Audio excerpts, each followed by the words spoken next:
작은 불빛, 큰 기쁨. 한적한 시골 마을, 겨울의 긴 밤이 시작되던 어느 날, 정연은 창가에 앉아 눈 내리는 풍경을 바라보고 있었습니다. 그는 도시에서 잘 나가던 회사원이었지만 건강 문제로 회사를 그만두고 고향에 내려와 조용한 삶을 살고 있었습니다. 화려했던 과거와 달리 요즘은 외로움과 허전함이 그를 괴롭혔습니다. 내 삶은 왜 이렇게 재미도 없고 의미도 없을까? 정연은 혼잣말을 하며 고개를 떨렀습니다. 그때 어머니가 작은 등불을 들고 방에 들어왔습니다. 정연아, 이 등 좀 봐라. 요즘 밤이 길어지니까 조금 더 밝게 만들려고 기름을 새로 채웠단다. 정연은 그저 고개를 끄덕였지만 어머니는 등불을 내려놓으며 미소 지었습니다. 등불이 크고 화려하지 않아도 밤마다 우리 가족이 길을 잃지 않게 도와주잖니 내 삶도 그렇게 의미를 찾으면 된다.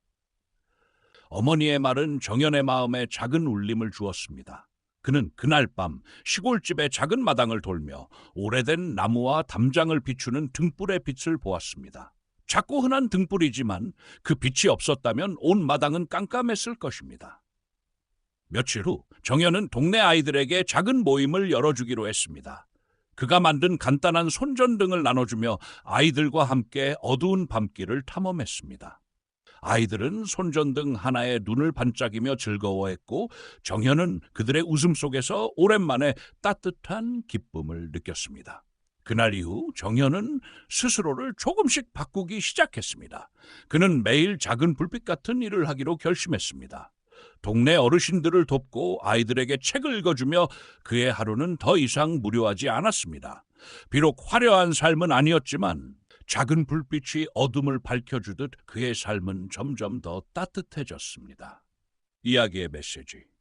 작은 불빛, 큰 기쁨은 화려하거나 대단한 일이 아니더라도 작은 행동이 삶의 의미와 기쁨을 가져올 수 있다는 교훈을 줍니다. 기쁨은 외부에서 찾아오는 즐거움이 아닌 스스로 만들어가는 따뜻한 마음과 연결되어 있다는 것을 이 이야기는 보여줍니다.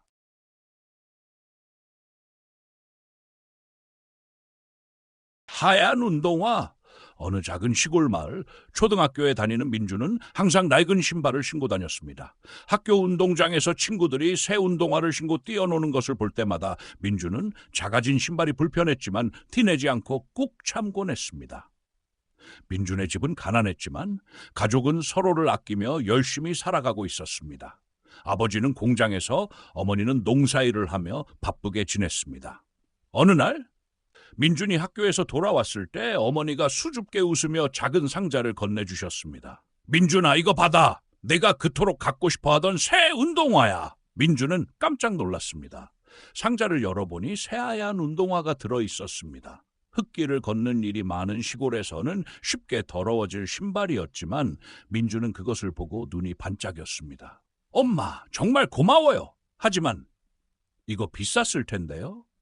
어머니는 민준의 머리를 쓰다듬으며 말했습니다. 아빠랑 내가 열심히 모은 돈으로 산 거야. 네가 새 신발을 신고 뛰어노는 걸 보고 싶어서. 민준은 눈물을 참으며 고개를 끄덕였습니다. 다음 날 민준은 새 운동화를 신고 학교에 갔습니다. 친구들이 민준의 운동화를 보며 부러워하자 그는 마음이 뿌듯했지만 동시에 한편으로는 운동화를 더럽히지 않으려 조심스럽게 움직였습니다. 그러던 어느 날 민준이 축구를 하다가 실수로 운동화에 진흙을 잔뜩 묻히고 말았습니다. 그는 운동화를 바라보며 울먹였지만 곁에 있던 친구가 말했습니다. 민준아, 신발은 신으라고 있는 거야. 이렇게 뛰어다니면서 흙도 묻고 해야 신발이 제 역할을 하는 거 아니겠어? 민준은 그 말에 웃음을 터뜨렸습니다. 집에 돌아가 더러워진 운동화를 본 어머니는 아무 말 없이 수건을 들고 와 깨끗이 닦아주었습니다. 민준아, 신발은 새 것일 때도 예쁘지만 내가 열심히 뛰고 놀아서 너의 이야기가 묻었을 때 더 소중해지는 거란다. 어머니의 말은 민준의 마음에 깊이 새겨졌습니다. 민준은 새 운동화를 마음껏 신고 뛰어다녔고 흙길과 운동장에서 뛸 때마다 운동화는 점점 더 많은 추억을 담아갔습니다. 몇 년이 지나 새 운동화는 낡아버렸지만 민준은 그 신발을 버리지 않았습니다. 그의 마음속에서 그 하얀 운동화는 어머니와 아버지의 사랑이 담긴 선물이었고 인생에서 가장 소중한 추억으로 남았습니다. 이 이야기는 가족의 사랑과 희생, 그리고 일상 속 작은 행복의 가치를 느끼게 해줍니다. 하얀 운동화는 우리에게 단순한 물건이 아닌 그 안에 담긴 마음과 이야기가 얼마나 중요한지를 일깨워줍니다.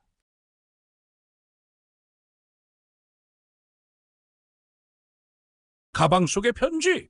시골 작은 마을에 사는 은우는 방학 때마다 할아버지 댁에 놀러 갔다. 할아버지는 늘 낡은 가죽 가방을 곁에 두고 다녔다. 그 가방은 겉이 낡아 곳곳이 해져 있었지만 할아버지는 그 가방을 유난히 아끼셨다. 은우는 한 번도 가방 속을 본 적이 없었지만 항상 궁금해했다.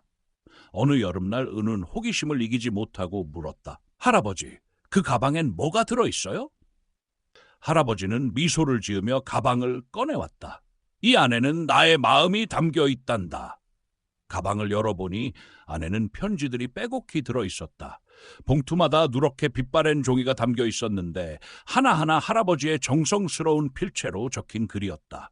이건 내 아빠가 초등학교 입학했을 때 내가 쓴 편지야. 이건 내 할머니에게 결혼을 청하면서 쓴 편지. 할아버지는 편지를 한 장 한 장 꺼내들며 이야기했다.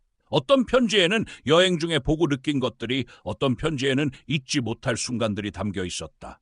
그리고 한 봉투를 꺼내더니 은우에게 건네주셨다. 이건 너를 위해 쓴 편지란다. 은우는 놀라며 봉투를 열었다.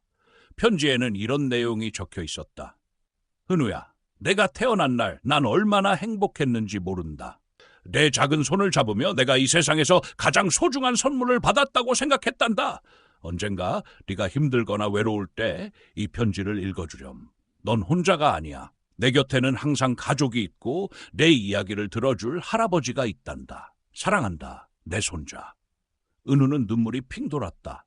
할아버지의 가방은 단순한 가방이 아니었다. 그것은 가족을 향한 사랑과 추억이 담긴 보물상자였다.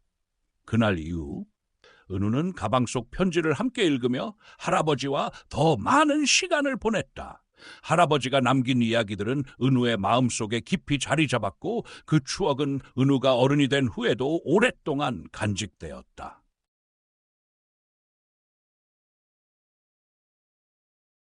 작은 통장에 큰 선물. 지우는 퇴근길에 길가에서 낡은 은행 통장을 발견했다. 통장은 빛바래고 구겨져 있었지만 이름과 계좌번호는 희미하게 보였다. 그는 무심코 통장을 주머니에 넣고 집으로 돌아왔다. 저녁을 먹은 후 호기심이 발동한 지우는 통장을 살펴보기 시작했다. 통장에는 잔액이 거의 남아있지 않았다. 그러나 거래 내역은 매우 특별했다. 입금 내역은 대부분 1,000원, 2,000원처럼 적은 금액이었지만 매달 꾸준히 모였고 얼마 후 한꺼번에 큰 금액이 출금된 것이 반복되고 있었다. 이 작은 금액들은 단순한 숫자가 아니었다. 누군가 열심히 돈을 모으고 자신의 목표를 위해 노력한 흔적처럼 보였다. 그날 밤 지우는 문득 자신의 삶을 돌아보게 되었다. 그는 종종 대단한 목표를 세우고도 금방 포기하곤 했다. 통장을 잃어버린 사람은 얼마나 소중한 꿈을 이루기 위해 꾸준히 노력했을까. 그런 생각에 마음 한구석이 뭉클해졌다. 다음 날 지우는 통장을 은행에 가져갔다. 통장의 주인을 찾을 수 있을지 물어보니 다행히 연락처가 남아있다는 답변을 들었다. 은행 직원은 주인에게 전화를 걸어 통장을 찾으러 오도록 안내했다. 몇 시간 후 한 중년 여성이 은행에 들어섰다. 손에는 작은 꽃다발이 들려 있었다. 그녀는 지우를 보자마자 고개를 깊이 숙이며 말했다. 이 통장은 제 딸을 위해 모은 돈이었어요. 딸이 대학 입학 준비를 하며 꼭 필요한 것을 마련하려고 조금씩 모았죠.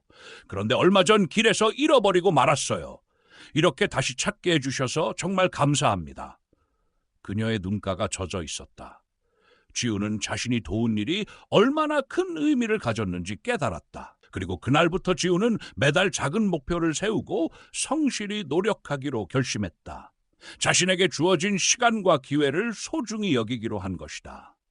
몇 년이 지나 지우는 우연히 지역신문에서 한 기사를 읽었다. 자신의 꿈을 이룬 청년이라는 제목이었다. 기사 속 청년은 어렵게 모은 돈으로 대학에 입학해 지금은 지역사회를 돕는 일을 하고 있다고 적혀 있었다. 그 청년의 이름은 통장의 주인이 언급했던 바로 그 딸이었다. 지우는 미소를 지었다. 낡고 작은 통장은 단지 돈을 모은 기록이 아니라 사람들의 꿈과 따뜻한 연결을 담은 큰 선물이었다.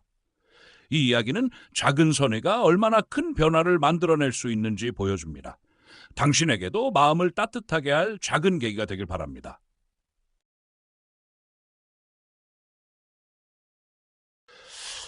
땀방울 속의 약속. 시골 작은 마을에 사는 수지는 아버지와 함께 농사를 지으며 살았다. 아버지는 언제나 이른 새벽부터 밭으로 나가 씨를 뿌리고 물을 주며 하루를 시작했다. 땅을 고르고 작물을 돌보는 그의 손길은 정성이 가득했고 매일 아버지의 옷은 땀으로 흠뻑 젖었다. 수지는 가끔 도시 친구들의 이야기를 들을 때면 부러움이 생기곤 했다. 친구들은 도시에서 멋진 직업을 가지고 근사한 삶을 살고 있었다. 어느 날 수지는 아버지에게 물었다. 아빠, 왜 이렇게 힘든 농사를 계속하세요? 다른 일을 하면 더 편하고 멋있게 살 수 있지 않을까요? 아버지는 잠시 고개를 숙이고 생각에 잠기더니 미소를 지으며 말했다. 수진아, 농사는 단순히 돈을 벌기 위한 일이 아니란다. 이 땅은 우리 가족을 먹여 살리고 우리 마을 사람들에게도 먹거리를 준단다. 내가 땀 흘려 일한 만큼 이 땅은 정직하게 보답해 주지. 땅을 돌보는 일은 약속과 같단다. 우리가 정성을 다하면 땅도 우리에게 좋은 결실을 약속해 주거든. 수지는 그 말을 듣고 아버지의 밭을 다시 보았다. 곳곳에 싹이 틔운 새싹들은 아버지의 땀이 만든 기적처럼 느껴졌다. 그로부터 몇 달 후 마을에 큰 가뭄이 닥쳤다. 많은 농부들이 작물을 잃어버렸지만 아버지의 밭은 여전히 푸르고 건강했다. 매일 정성스럽게 땀 흘려 돌본 덕분이었다. 마을 사람들은 아버지에게 와서 물었다. 당신의 밭은 어떻게 이렇게 잘 자라나요? 아버지는 미소 지으며 말했다. 땅은 정직하게 대하면 보답해 줍니다. 우리가 먼저 땀을 주면 땅은 우리에게 열매로 답하죠. 그날 수지는 아버지의 말이 무슨 뜻인지 완전히 이해했다. 땅에서 나는 결실은 단순히 노동의 대가가 아니라 노력과 정직함이 만든 선물이었다. 그 후 수지는 아버지와 함께 밭에서 일을 도왔다. 도시 친구들이 부러웠던 마음도 사라지고 자신이 아버지와 함께 이룬 결실에 자부심을 느꼈다. 아버지의 땀방울 속에는 가족을 위한 약속과 사랑이 담겨 있었고 그것이야말로 세상에서 가장 귀한 것이었다. 이 이야기는 땀 흘려 일하는 정직한 태도가 가져오는 보람과 의미를 따뜻하게 그린 작품입니다. 우리의 노력과 정성은 언제나 소중한 결실로 돌아온다는 메시지를 전합니다.